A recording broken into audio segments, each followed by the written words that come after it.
Hoje a gente vai falar sobre a teoria subjetivista da posse. Pegue papel e caneta, sua xícara de café e venha comigo.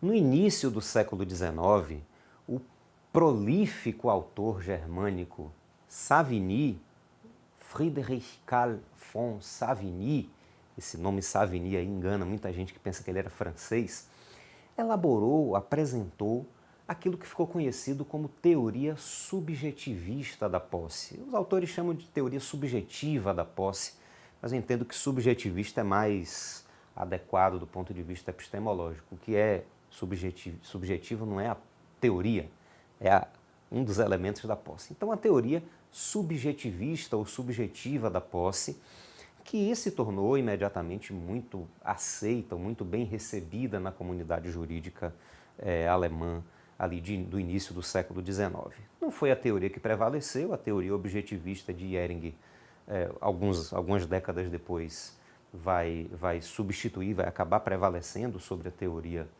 subjetivista, sobretudo aqui no Brasil, mas é uma importante teoria da posse.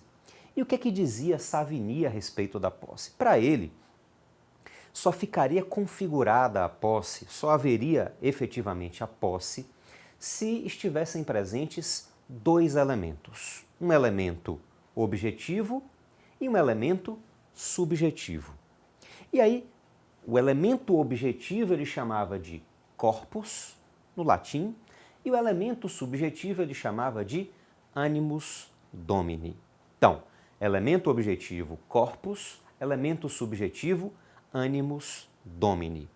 Somente se estivessem presentes simultaneamente os dois elementos, a gente diria que alguém teria a posse de algo. Vamos lá. O que é então o corpus? O que é esse elemento objetivo da posse para a teoria de Savigny? O corpus, para Savigny, significa o poder físico sobre a coisa. Tem corpus aquele que tem poder físico sobre a coisa, aquele que tem contato direto com a coisa, aquele que está próximo, perto o suficiente para proteger a coisa, né, contra eventual invasão, contra eventual tipo de violação ou tentativa de violação da posse. Então, o corpus é o poder físico sobre a coisa, é a proximidade da coisa. Além do corpus, também era necessário o animus domini, o elemento subjetivo. E o que era o animus domini? O animus domini era a intenção de ser o dono da coisa, a vontade de ser o dono daquela coisa.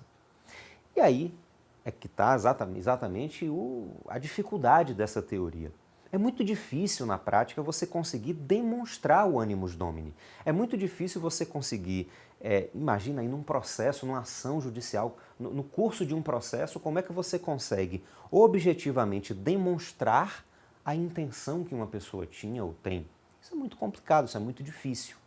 Então, o animus domini, a intenção, a vontade de ser dono, é, para Savigny, um dos elementos, né, o elemento subjetivo, um dos elementos necessários para que se possa falar em posse. Exatamente por isso, entendia Savigny, e aí no contexto da teoria subjetivista é assim que se constrói, que aquele que tem o corpus, mas não tem o animus, não é possuidor, é detentor. Então, na teoria subjetivista da posse, detenção é corpus sem ânimos. Aquele que tem o poder físico sobre a coisa, mas não tem intenção de ser dono, qualquer que seja a razão, por exemplo, porque ele sabe que a coisa tem dono, ele não tem posse, ele tem detenção. É, portanto, detentor e não possuidor. Por exemplo, veja alguém que é locatário. Eu moro num apartamento de aluguel, pago o aluguel todo mês. Eu sei que tenho, enfim, que eu ocupo esse imóvel, eu tenho o poder físico sobre esse imóvel, eu tenho corpus sobre esse imóvel, mas em razão de um contrato de locação. Então eu sei que o imóvel tem um dono, que é o locador, e eu sei que quando terminar o contrato de locação eu vou ter que devolver o imóvel para o locador. Então eu não teria aqui animus domini. Eu não teria a intenção, a vontade de ser o dono da coisa. Eu seria, portanto, mero detentor dessa coisa e não possuidor. Bom, a teoria subjetivista vai ter problemas, esse aí é o principal deles. Como é que eu consigo provar num processo a intenção? Muitas vezes a gente tem que acabar presumindo que há ou não há animus domini, então fica uma situação de subjetivismo que não é interessante, e é exatamente por isso que algumas décadas depois, alguns anos depois, o Jhering, também um jurista, um grande jurista germânico alemão aí do século XIX, vai apresentar a sua intitulada Teoria Simplificada da Posse. E ele vai apresentar a teoria objetivista da posse, eliminando a necessidade do elemento subjetivo e caracterizando a posse apenas com a presença do elemento objetivo. Mas isso aí é assunto para um outro vídeo. A gente se vê lá, um grande abraço e sapere aude!